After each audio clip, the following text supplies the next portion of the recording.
سورۃ العصر میں آخری بات وتواصوا بالصبر یا ایھا الذین آمنوا استعینوا بالصبر والصلاۃ، اے ایمان والو مدد حاصل کرو صبر سے اور نماز سے.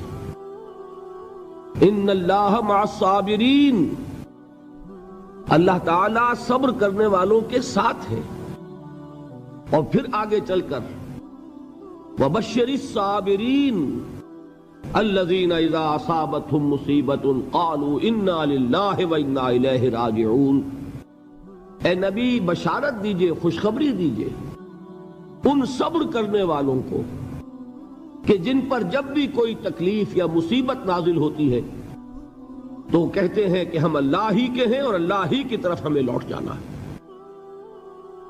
صبر کا مفہوم ہے اپنے آپ کو تھامنا، روکنا، برداشت کرنا، تحمل کرنا، اور جو بھی اپنا ایک طے شدہ مقصد ہے کسی بھی مخالفت سے بددل ہوئے بغیر، کسی بھی تکلیف یا مصیبت سے ہراساں ہوئے بغیر اس کی طرف پیش قدمی کیے چلے جانا. بڑی سخت سردی پڑ رہی ہے، فجر کا وقت ہے، گرم پانی کا اہتمام نہیں ہے. اب اس وقت فجر کی نماز کے لیے اٹھنا، ٹھنڈا پانی اگر ہے تو وضو تو کرنا ہوگا، اس ٹھنڈے پانی سے وضو کرنا، اس وقت لحاف سے نکلنا ہی بہت مشکل، ٹھنڈے پانی سے وضو کرنا اور مصیبت. یہ جب تک انسان میں صبر کا مادہ نہ ہوگا ممکن ہی نہیں. اس کو کہیں گے صبر علی الطاعہ، اطاعت پر صبر کرنا. ناگواری محسوس ہو رہی ہے لیکن اس ناگواری کو برداشت کرتے ہوئے انسان اللہ کے حکم کے اوپر جمع رہے، اللہ کے حکم پر عمل کرے. یہ کیا ہے؟ یہ صبر ہے. اگر یہ صبر نہیں ہے تو ظاہر بات ہے کہ انسان اللہ کے اس حکم پر عمل نہیں کر سکے گا. صبر کا مادہ نہیں ہوگا تو آپ کام نہیں کر سکیں گے. اور اسی کا ایک دوسرا رخ ہے، جب آپ دعوت حق کے لیے کھڑے ہوں گے پہلا قدم کیا آتا ہے؟ استہزاء، تمسخر، مذاق اڑانا، جس کی میں مثال اب دینا چاہتا ہوں محمد الرسول اللہ صلی اللہ علیہ وسلم کی شخصیت سے. دیکھیے ہم کیا اور ہماری بساط کیا، ہم کیا مبلغ ہوں گے، کیا داعی ہوں گے، ہمارے اپنے دامن پر داغ ہوتے ہیں، لیکن یہ کہ محمد الرسول اللہ کے دامن پر کوئی داغ تھا؟ ان کو تو سارے مکے والے الصادق الامین کہتے تھے، نہایت محبوب شخصیت تھے. ان کے لیے تو جا صادق، جا الامین، یہ الفاظ سننے میں آتے تھے، آنکھوں کا تارا. لیکن جب آپ نے دعوت اب شروع کی، اب قرآن مجید میں دیکھیے کسی نے کہا مجنون ہو گئے، دماغ خراب ہو گیا، پاگل ہو گئے، اجی شاعر ہیں، کچھ شعر جوڑ لیتے ہیں ہم پر دھوس جماتے ہیں. کسی نے کہا ساحر ہے، کچھ جادو سیکھ لیا ہے. یہاں تک کہ ایسے بدبخت بھی پیدا ہوئے، قرآن میں ہے ساحر کذاب، سحر کرنے والا جادوگر نہایت جھوٹا. یہ الفاظ کہے جا رہے ہیں کس کی شان میں؟ محمد الرسول اللہ صلی اللہ علیہ وسلم. قرآن میں نقل کیا گیا یا ایھا الذی نزل علیہ الذکر انک لمجنون. کبھی آپ نے اس کا ترجمہ سوچا؟ ہے وہ شخص، دیکھیے تصور کیجئے حضور جا رہے ہیں، تشریف لے جا رہے ہیں، کسی دعوت میں ہے، تبلیغ میں، یا ویسے ہی تشریف لے جا رہے ہیں، اور کوئی ایک جمگھٹا ہے لوگوں کا، ادھر سے فقرہ آتا ہے، تیر کی طرح لگتا ہے دل میں جا کر محمد کے صلی اللہ علیہ وسلم. اے وہ شخص جس کا یہ خیال ہے کہ اس پر کوئی ذکر نازل ہو رہا ہے، ہمارے خیال میں تو تمہارا دماغ خراب ہو گیا ہے. یا ایھا الذی نزل علیہ الذکر انک لمجنون. کہا کہ نہیں کہا؟ اور یہ نہ سمجھیے کہ حضور صلی اللہ علیہ وسلم کے قلب مبارک کو تکلیف نہیں ہوتی تھی. میں قرآن سے ثابت کروں گا، میں کہیں کوئی کہانیاں بیان نہیں کرنا چاہتا. قرآن نے کہا ہے وَلَقَدْ نَعْلَمُ أَنَّكَ يَضِيقُ صَدْرُكَ بِمَا يَقُولُونَ.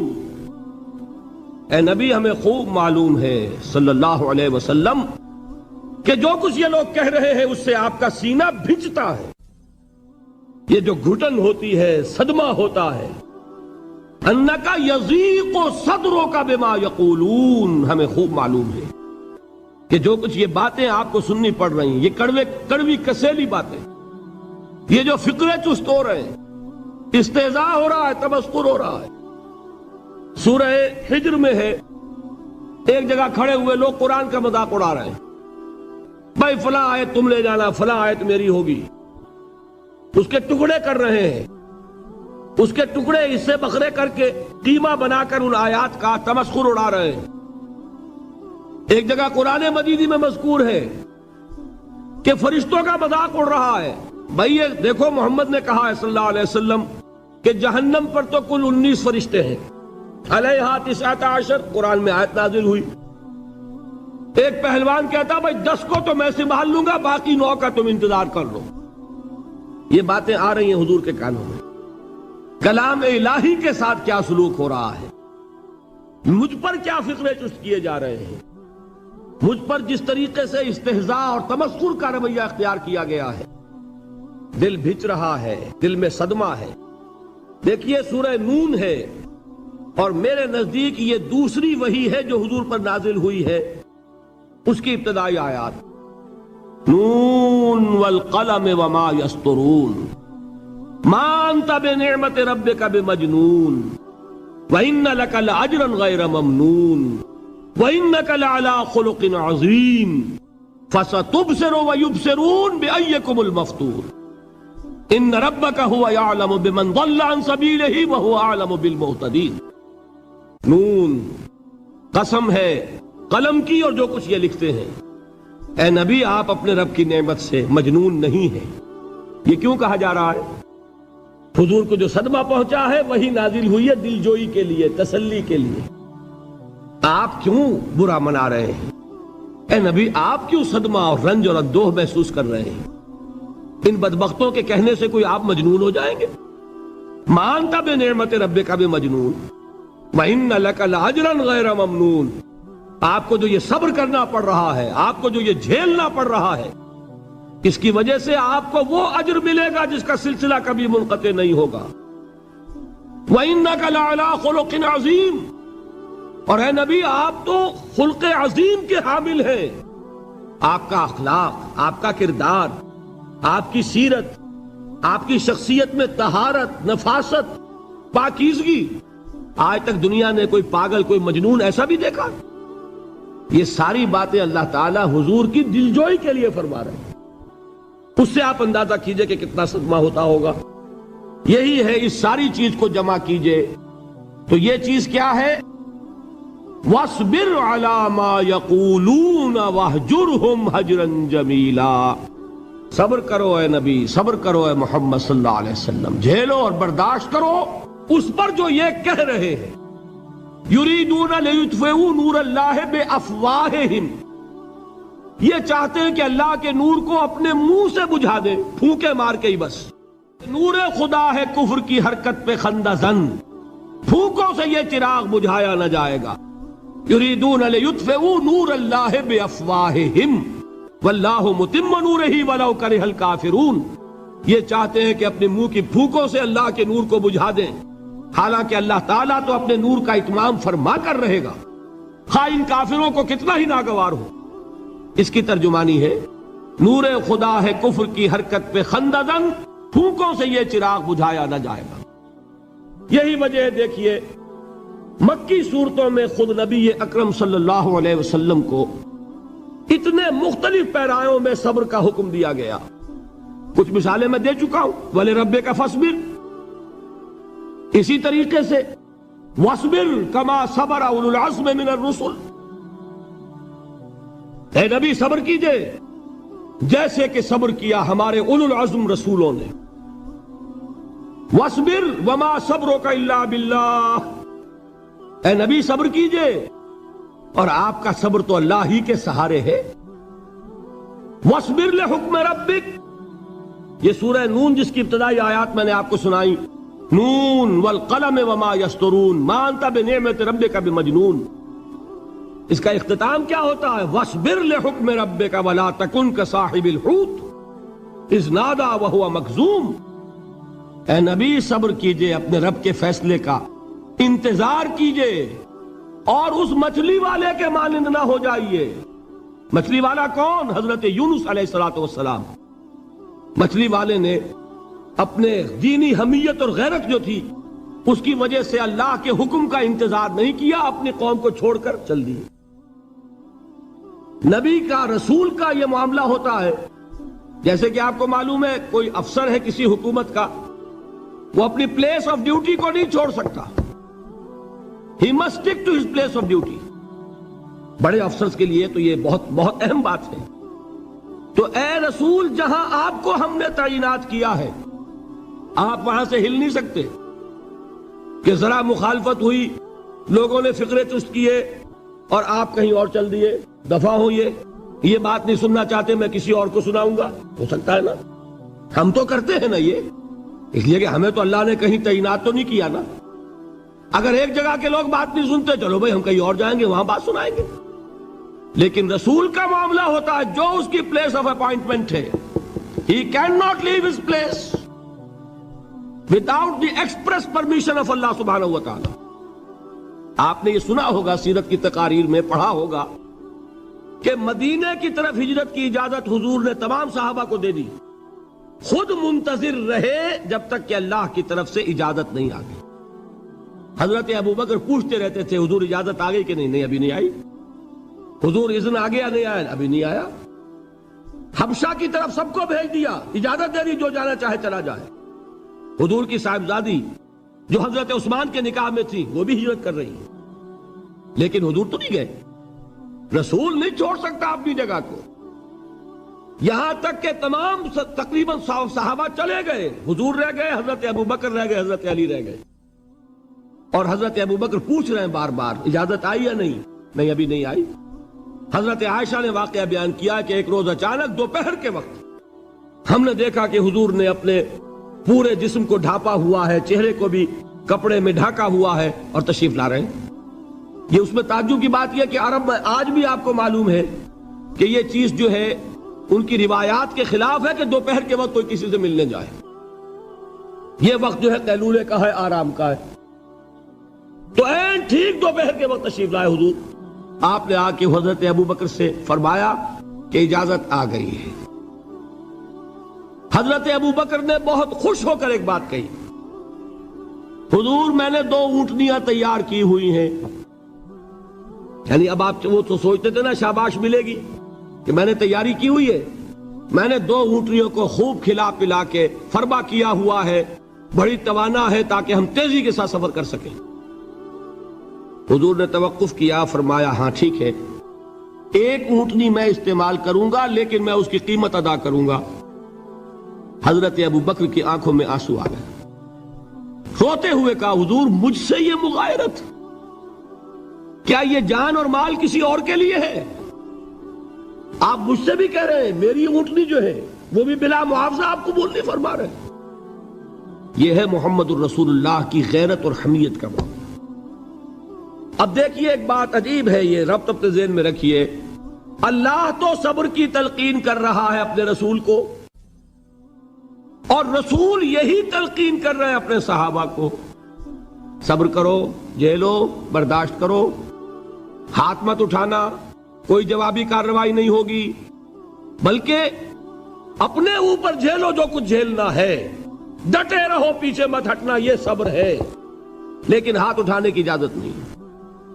چنانچہ اب ذرا چشم تصور سے دیکھیے، ابو جہل اس نے جو بدترین روش اختیار کی، وہ ایک خاندان تھا حضرت یاسر، ان کی اہلیہ حضرت سمیہ، اور ان کے فرزند حضرت عمار رضی اللہ تعالی عنہم۔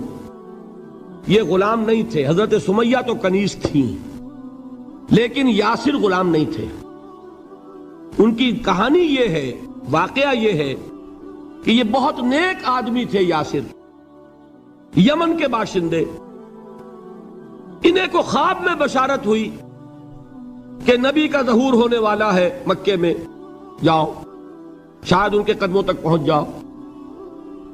یہ یمن سے ترک وطن کر کے مکے آ گئے۔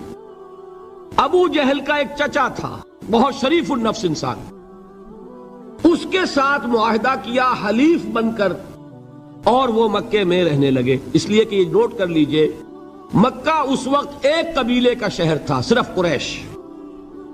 یا قرشی رہ سکتا تھا وہاں، یا قرشی کا حلیف، کہ اگر تو کسی قرشی نے آپ کو امان دی ہوئی ہے تو آپ رہ سکتے ہیں مکے میں، ورنہ نہیں۔ یا تیسرے قرشی کا غلام، غلام تو ملکیت ہی ہے اس کی، جیسے بھیڑ بکری ہے کسی قرشی کی، اسی طرح اس کے غلام ہے۔ یہ تین کیٹیگریز تھی انسانوں کی مکے میں۔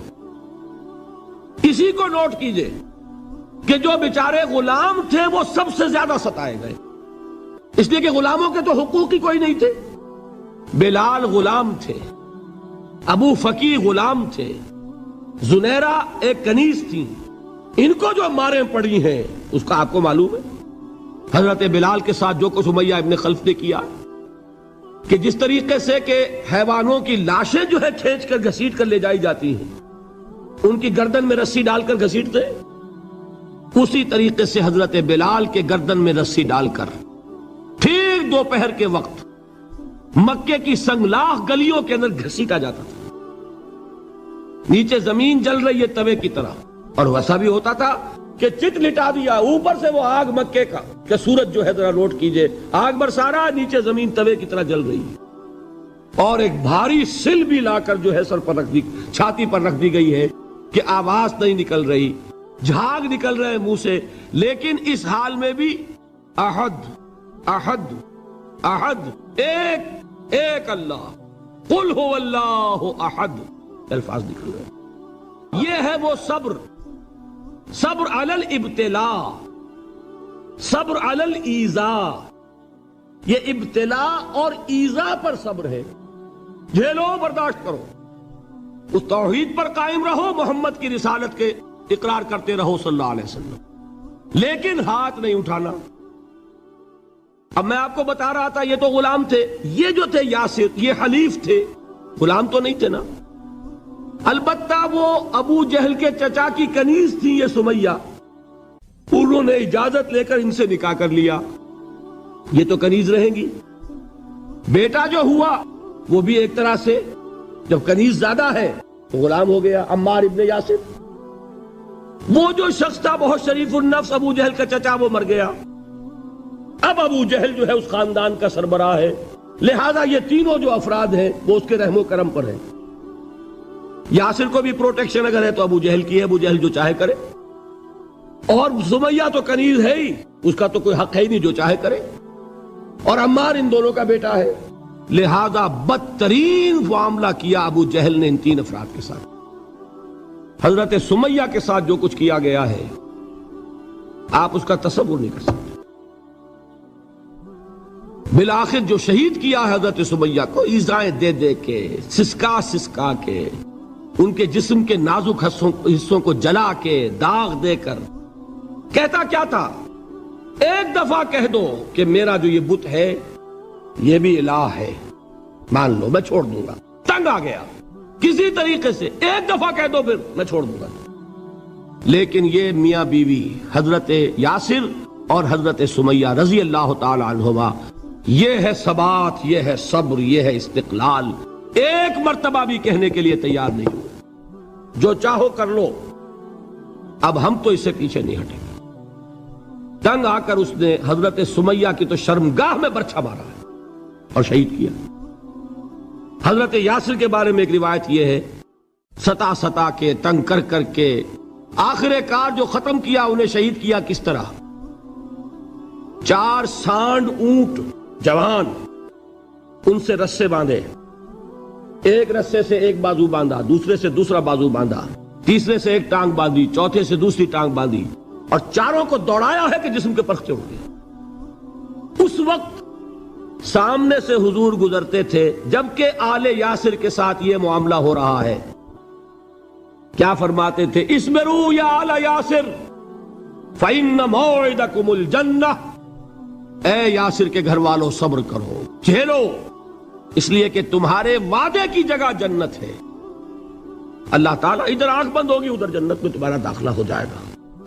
یہ ہے تواصوا بالصبر، والعصر ان الانسان لفی خسر۔ یہ تواصو بالصبر پر کون عمل کر رہا ہے؟ محمد الرسول اللہ صلی اللہ علیہ وسلم۔ دے تو بھی محمد کی صداقت کی گواہی۔ یہ صداقت کی گواہی دیتے ہوئے انہوں نے اپنی جانیں دے دی۔ 4 سے لے کر 12 تک 8 برس اس کو کہتے ہیں پرسیکیوشن، فزیکل پرسیکیوشن، تشدد، مار پیٹ، جلانا، دہتے ہوئے انگاروں پر لٹانا، فاقے رکھنا، بھوکے رکھنا، ان کو ڈال دی گئی زنجیریں، گھروں میں بند کر دیا گیا نوجوانوں کو۔ حضرت عثمان کو چچا نے ان کے ایک چٹائی کے اندر لپیٹا اور دھونی دے دی، دم گھٹ رہا ہے، جان نکل رہی ہے۔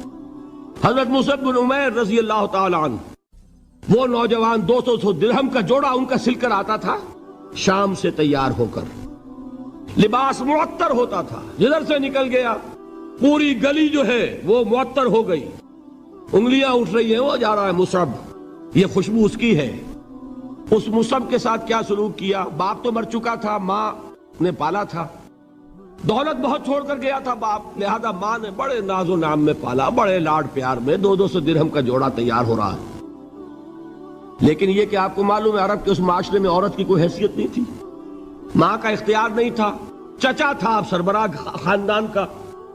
چچا نے کہا مصعب اگر تم نے اپنے باپ کا دین چھوڑ دیا ہے تو باپ کی دولت پر بھی تمہارا کوئی حق نہیں ہے، نکل جاؤ گھر سے۔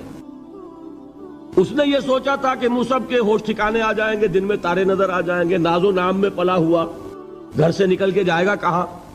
یہ سارا نشہ جو ہے توحید کا یہ حیران ہو جائے گا۔ حضرت مصعب کا جواب بالکل برعکس تھا، اچھا ٹھیک ہے چچا جان، میں گھر چھوڑتا ہوں۔ وہی بات جو کبھی کہی تھی ابراہیم نے، باپ نے کیا کہا تھا؟ واجرنی ملیہ، جاؤ چلے جاؤ، دفع ہو جاؤ میری نگاہوں سے۔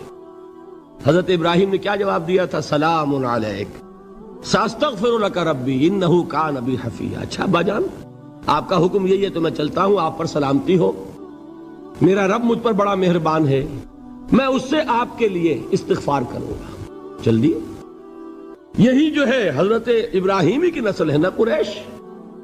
آج ابراہیم کے ایک بیٹے کے ساتھ وہی معاملہ ہو رہا ہے مصعب کے ساتھ، اور مصعب چلنے کے لیے تیار ہو گئے۔ چچا نے سوچا، میں سمجھتا تھا کہ ہوش ٹھکانے آ جائیں گے، یہ تو تیار ہو گیا نکلنے کے لیے۔ غصے میں آ کے اگلی بات کہی، یہ کپڑے جو پہنے ہوئے تم نے یہ بھی اسی مشرک باپ کی کمائی کے ہیں، اتارو ان کو۔ وہیں کپڑے اتارے، مادر زاد برہنہ گھر سے نکالے گئے۔ ماں کے پاس پہنچے، ماں نے آنکھوں پر ہاتھ رکھے، مصعب کیا ہوا؟ ماں سے کہتے ہیں کہ ماں میں موحد ہو گیا، اور وہاں سے گئے، پھر حضور کی خدمت میں کپڑے کہیں سے مانگے ہوں گے۔ یہ مصعب ہیں 200 درہم کا جوڑا پہننے والے۔ جب حضور پر مدینے کے 12 افراد ایمان لائے تھے، بیعت عقبہ اولیٰ ہوئی، انہوں نے کہا کہ حضور ہمیں کوئی شخص اپنا ایسا شاگرد دیجئے جو ہمیں قرآن پڑھا سکے۔ حضور نے حکم دیا مصعب جاؤ، اب مدینے جاؤ، یثرب جاؤ، یثرب والوں کو قرآن پڑھاؤ، انہیں تبلیغ کرو۔ مصعب گئے ہیں وہاں، 1 سال کی کمائی 75 افراد لا کر حضور کے جھولی میں اگلے سال ڈال دیے کہ حضور یہ میری 1 سال کی کمائی ہے، 72 مرد 3 عورتیں۔ بہرحال وہ مصعب بن عمیر ہیں جو غزوہ احد میں شہید ہوئے، اور جب شہید ہوئے تو ان کے جسم پر صرف ایک چادر تھی۔ یہی چیزیں ہیں اصل میں کہ جو ہمارے دلوں کو منور کرنے والی ہیں نور ایمان سے۔ وہ علم بردار تھے غزوہ احد میں، جھنڈا مسلمانوں کا ان کے پاس تھا۔ ایک ہاتھ پر ایک شانے پر وار پڑا، ہاتھ کٹ گیا، دوسرے سے تھاما، دوسرے پہ کٹ گیا، اب دونوں حصوں کے بچے ہوئے ٹکڑوں سے جھنڈے کو تھاما، گرنے نہیں دیا، یہاں تک کہ شہید ہو گئے۔ گرے ہیں تو جھنڈا گرا ہے۔ شکل میں حضور سے بہت مشابہ تھے، خبر اڑ گئی کہ محمد شہید ہو گئے صلی اللہ علیہ وسلم۔ یہ مصعب بن عمیر کا واقعہ ہے۔ جب ان کو اب دفن کرنے کا وقت آیا، اور شہید کے لیے کفن جو ہے اس کا وہی لباس ہوتا ہے جو شہادت کے وقت ہو، حضور کے سامنے ایک پرابلم پیش کیا گیا۔ حضور مصعب کے جسم پر تو ایک چادر تھی، اور وہ چادر بھی اتنی چھوٹی ہے، یعنی 2 گز کی چادر بھی نہیں ہے، اس سے اگر سر ڈھانپتے ہیں مصعب کا تو پیر کھل جاتے ہیں، پیر ڈھانپتے ہیں تو سر کھلتا ہے، کیا کریں؟ حضور نے فرمایا سر ڈھانپ دو چادر سے، اور پیروں پر گھاس ڈال دو. یہ آخری لباس ہے جو محمد کے اس دیوانے کو اس دنیا سے رخصت ہوتے ہوئے ملا ہے، جس کا 200 درہم کا جوڑا چلتا تھا. یہ ہے صبر. برداشت کیا کہ نہیں کیا؟ یہ خباب بن الارت پیشے کے لحاظ سے لوہار تھے. سوچئے ایک زندہ انسان کو دہتے ہوئے انگاروں پر لٹایا جا رہا ہے. ان انگاروں سے کھال جلی، کمر کی چربی پگھلی، اس پگھلنے والی چربی سے وہ انگارے ٹھنڈے پڑے. یہ سب کچھ جھیل رہا ایک شخص. سوچنے والوں نے سوچا نہیں ہوگا کیا جرم تھا ان کا؟ تو بڑا شریف آدمی ہے، بہت اچھا کاریگر ہے، وقت پر کام دیتا ہے، مناسب اجرت لیتا ہے. یہ کیا ہوا؟ یہ کوئی جرم نہیں. جرم صرف ایک ہے، ایک اللہ کو مانتا ہے اور محمد کے دامن سے وابستہ ہے صلی اللہ علیہ وسلم. فاستعینوا بالصبر والصلاۃ. مدد حاصل کرو کس سے؟ صبر سے اور نماز سے. ان اللہ مع الصابرین. جان لو کہ اللہ تعالیٰ صبر کرنے والوں کے ساتھ ہے. ولا تقولوا لمن يقتل في سبيل الله اموات. اور ہرگز نہ کہو اسے جو اللہ کی راہ میں قتل ہو جائے کہ وہ مردہ ہے. بل احیاء ولکن لا تشعرون. نہیں، وہ زندہ ہے لیکن تمہیں ان کا شعور نہیں ہے. اور سنیے اب یہ آیت اہم ترین ہے صبر کے موضوع پر. وَلَنَبْلُوَنَّكُمْ بِشَيْءٍ مِّنَ الْخَوْفِ وَالْجُوعِ وَنَقْصٍ مِّنَ الْأَمْوَالِ وَالْأَنفُسِ وَالثَّمَرَاتِ وَبَشِّرِ الصَّابِرِينَ. اور دیکھو ہم تمہیں آزمائیں گے. وَلَنَبْلُوَنَّكُمْ، ہم لازماً آزمائیں گے تمہیں. بِشَيْءٍ مِّنَ الْخَوْفِ، خوف کی کیفیت طاری کر کے. والجوع، بھوک، فقر اور فاقہ. ونقص من الاموال، مالی نقصان. والانفس، جانی نقصان. والثمرات، اور ثمرات، پھلوں اور میووں کا نقصان. میرے نزدیک یہاں پر ثمرات کا مفہوم ایک اور بھی ہے. ایک تو صاف تھا کھجور کی فصل تیار ہے، غزوہ تبوک جانے کا حکم مل گیا، کون اتارے گا؟ اور کھجور وقت پر اتری نہیں، برباد ہو جائے گی. یہ ہو رہا ہے نا میووں کا نقصان. اور میرے نزدیک یہاں یہ بھی ہے، بسا اوقات بہت سی محنتوں کا نتیجہ انسان دیکھتا ہے کہ ضائع چلا گیا. میں نے 10 سال محنت کی، حاصل کوئی نہیں نکلا. یہ ثمرات کیا ہیں؟ محنتیں، محنتوں کے ثمرات کا ضیاع. کوشش آپ نے کی، قسمت کی خوبی دیکھیے، ٹوٹی کہاں کمن. 2-4 ہاتھ جب کے لبے بام رہ گئے. Be prepared. ایک شاعر کے یہ اشعار ہیں، یہ فصل امیدوں کی ہمدم، اس بار بھی غارت جائے گی. سب محنت صبحوں شاموں کی، اب کے بھی اکارت جائے گی. میرے نزدیک یہ ثمرات کا جو لفظ یہاں آیا ہے، وَنَقْصٍ مِّنَ الْأَمْوَالِ وَالْأَنفُسِ وَالثَّمَرَاتِ، سب محنت صبحوں شاموں کی، اب کے بھی اکارت جائے گی. دھرتی کے کونوں کھدروں میں پھر اپنے لہو کی کھاد بھرو، پھر مٹی سینچو اشکوں سے، پھر اگلی رت کی فکر کرو، پھر اگلی رت کی فکر کرو جب پھر ایک بار اجڑنا ہے. ایک فصل پکی تو بھر پایا، تب تک تو یہی کچھ کرنا ہے. ایک مقصد ہے سامنے، انقلاب برپا کرنا ہے. ایک کوشش ناکام ہو جائے کوئی پرواہ نہیں، نیکسٹ. پھر تیار رہو ناکامی کے لیے. ایسا نہ ہو جو انگریزی میں کہتے ہیں hope for the best but be prepared for the worst. ایسا نہ ہو کہ دوسری مرتبہ ناکام ہو کے بددل ہو جاؤ، تمہاری ہمتیں جواب دے جائیں. نہیں، پہلے سے تیار رہو کہ دوسری مرتبہ بھی ناکامی آئے تو آئے، لیکن جب تک کہ کامیابی حاصل نہیں ہوتی ہمیں یہ کام کیے چلے جانا. دیکھیے سیرت میں آیا کہ نہیں یہ واقعہ. بدر میں مسلمانوں کو فتح ہوئی تو احد میں زک پہنچی کہ نہیں؟ 70 صحابہ شہید ہوئے کہ نہیں؟ اگر ان کی ہمتیں جواب دے جاتی تو گاڑی کیسے چلتی آگے؟ تو فرمایا وَلَنَبْلُوَنَّكُمْ بِشَيْءٍ مِّنَ الْخَوْفِ وَالْجُوعِ وَنَقْصٍ مِّنَ الْأَمْوَالِ وَالْأَنفُسِ وَالثَّمَرَاتِ. ہم تمہیں لازماً آزمائیں گے، خوف کی کیفیت سے، فقر و فاقے کی کیفیت سے، بھوک سے، جان کے نقصان سے، مال کے نقصان سے، محنتوں کے حاصل کے ضائع ہو جانے سے۔ وَبَشِّرِ الصَّابِرِينَ، اور اے نبی بشارت دیجئے صبر کرنے والوں کو۔ الَّذِينَ إِذَا أَصَابَتْهُمْ مُصِيبَةٌ، وہ کہ جب ان پر کوئی تکلیف آئے، کوئی مصیبت آئے، کوئی آزمائش آئے، قَالُوا إِنَّا لِلَّهِ وَإِنَّا إِلَيْهِ رَاجِعُونَ، وہ یہ کہیں کہ ہم اللہ ہی کے ہیں، اللہ ہی کی طرف لوٹ جانا ہے۔ یہ وہی انداز ہے جو میں نے فارسی کا شعر سنایا تھا آپ کو کہ سرے تسلیم خم ہے جو مزاج یار میں آئے۔ وہ ہمارا مولا ہے، ہمارا آقا ہے، اگر اسے یہی منظور ہے تو ہمیں بھی یہی منظور ہے۔ میں نے تسلیم و رضا کی بات کی تھی نا، آپ کو کچھ شعر سنائے تھے، ایک شعر اور سنیے، اور یہ کس کا ہے؟ محمد علی جوہر کا۔ ایک مرتبہ جیل گئے، ان کی ایک بیٹی جوان بیمار ہوئی، فوت ہو گئی، باہر چھوڑا انگریز نے، جاؤ بھائی دفن کر دو بیٹی کو۔ دوسری مرتبہ جیل گئے، دوسری جوان بیٹی اسی مرض میں مبتلا ہوئی۔ اب یہ جیل میں ہے، خبر پہنچی کہ دوسری بیٹی کے اوپر بھی اسی مرض کا حملہ ہوا ہے۔ ایک نظم لکھی ہے جس کا آخری شعر یہ ہے، تیری صحت ہمیں منظور ہے لیکن اس کو نہیں منظور تو پھر ہم کو بھی منظور نہیں۔ یہ ہے، جب تک یہ کیفیت نہ ہو اس میدان میں آدمی ثابت قدم نہیں رہ سکتا کہ میرے رب کو اگر یہ منظور ہے تو یہی مجھے منظور ہے، اور تیری صحت ہمیں چاہیے تو ضرور، لیکن ہمارے رب کو منظور نہیں تو ہمیں بھی منظور۔ راضی برضائے رب۔ وَبَشِّرِ الصَّابِرِينَ الَّذِينَ إِذَا أَصَابَتْهُمْ مُصِيبَةٌ قَالُوا إِنَّا لِلَّهِ وَإِنَّا إِلَيْهِ رَاجِعُونَ۔ نہ شود نصیب دشمن کے شود ہلاک تیغت، سر دوستہ سلامت کے تو خنجر آزمائی۔ اولئک علیہم صلوات من ربہم ورحمہ، یہی ہیں وہ لوگ جن پر ان کے رب کی طرف سے عنایتیں ہیں اور رحمتیں ہیں۔ وَأُولَئِكَ هُمُ الْمُهْتَدُونَ، اور یہی ہیں وہ لوگ جو کامیاب ہونے والے ہیں، ہدایت پانے والے، ہدایت یافتہ۔